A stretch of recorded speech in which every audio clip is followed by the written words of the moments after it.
संतोष दुबे के लिए राम मंदिर का प्राण प्रतिष्ठा समारोह आज़ादी के दिन से भी ज़्यादा महत्वपूर्ण है, जबकि मोहम्मद शाहिद के लिए 6 दिसंबर 1992 बस खून भरी यादों की तारीख है।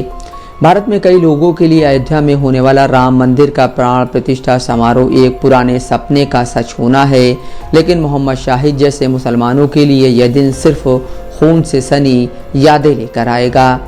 न्यूज़ एजेंसी AFP के मुताबिक 52 साल के शाहिद को 1992 का वह दिन याद है जब धार्मिक उन्माद के माहौल में कुदालों और हथौड़ों से लैस सैकड़ों लोगों ने बाबरी मस्जिद को गिरा दिया था और अपने पीछे मौत और बर्बादी का एक लंबा सिलसिला छोड़ गए थे। शाहिद ने AFP को बताया, मेरे पिता को एक भीड़ ने एक गली में दौड़ा दिया, उन पर कांच की एक टूटी बोतल से वार किया और फिर उन्हें जिंदा जला दिया। शाहिद ने आगे बताया, मेरे चाचा का भी बेरहमी से खून कर दिया गया। हमारे परिवार के लिए वह एक लंबी काली रात थी। मस्जिद का विध्वंस एक ऐसा भूकंप था जिसके झटके पूरे देश में महसूस किए गए। कई जगहों पर दंगे छिड़ गए जिनमें करीब 2000 लोग मारे गए। मरने वालों में ज़्यादातर मुसलमान थे। 22 जनवरी को प्रधानमंत्री नरेंद्र मोदी एक भव्य समारोह में जिस मंदिर का उद्घाटन करेंगे उसे उसी बाबरी मस्जिद की जगह बनाया गया है।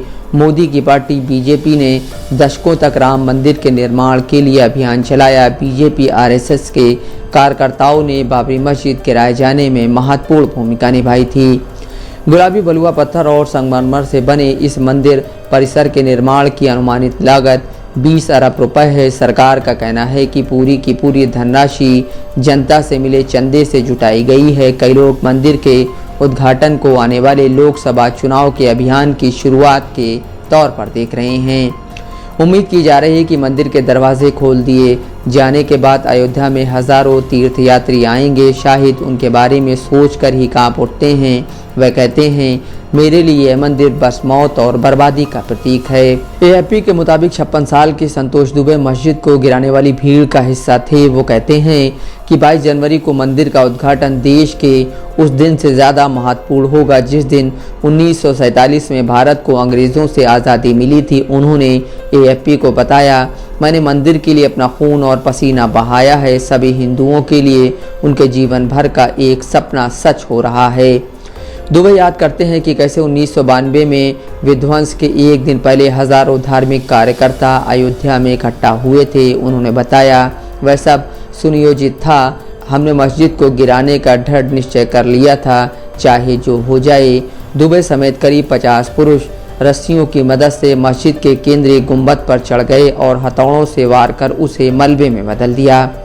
दुबे उस उन्माद में मस्जिद की छत पर से गिर पड़े थे और उनकी 17 हड्डियां टूट गई थीं। उसके बाद उन्होंने लगभग एक पूरा साल आपराधिक षड्यंत्र और धार्मिक दुश्मनी फैलाने के आरोप में जेल में गुजारा।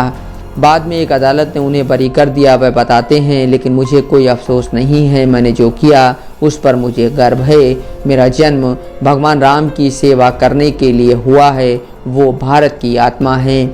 दुबे ने यह भी बताया कि उसके बाद जो खून खराबा हुआ उससे वह विचलित नहीं हुए। वह कहते हैं, मैं राम के लिए अपना जीवन दे सकता हूँ और राम के लिए जीवन ले भी सकता हूँ। कुछ मुसलमान मारे गए तो क्या हुआ, इस मुद्दे के लिए कई हिंदुओं ने भी अपने जीवन का त्याग किया है।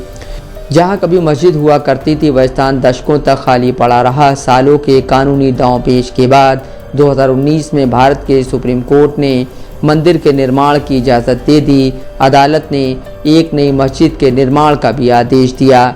इसके लिए अयोध्या से करीब 25 किलोमीटर दूर ज़मीन के एक टुकड़े को चिन्हित किया गया। इस समय वहां बस एक खाली मैदान और एक सूनी दीवार है जिस पर चिपके एक पोस्टर पर निर्माणाधीन मास्टरपीस लिखा है। मस्जिद के प्रस्तावित नक्शे की एक तस्वीर भी लगी है। इस परियोजना के लिए चंदा इकट्ठा करने का काम अभी शुरू नहीं हुआ है क्योंकि अयोध्या के मुसलमान समुदाय में कई लोग दूर दराज की यह जगह दिए जाने से खुश नहीं हैं।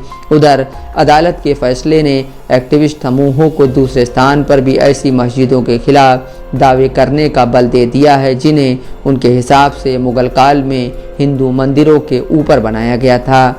अयोध्या में मुसलमानों की एक स्थानीय संस्था के अध्यक्ष आजम कादरी आशंका जताते हैं कि और कई मस्जिदों का वही हश्र हो सकता है जो बाबरी मस्जिद का हुआ। उन्होंने AFP को बताया, मुसलमानों को चैन से जीने दिया जाना चाहिए और उनके प्रार्थना के स्थल उनसे नहीं छीने जाने चाहिए। हिंदुओं और मुसलमानों के बीच की खाई ख़त्म होनी चाहिए, सिर्फ प्यार और भाईचारा होना चाहिए। Bureau report, Dastak live news.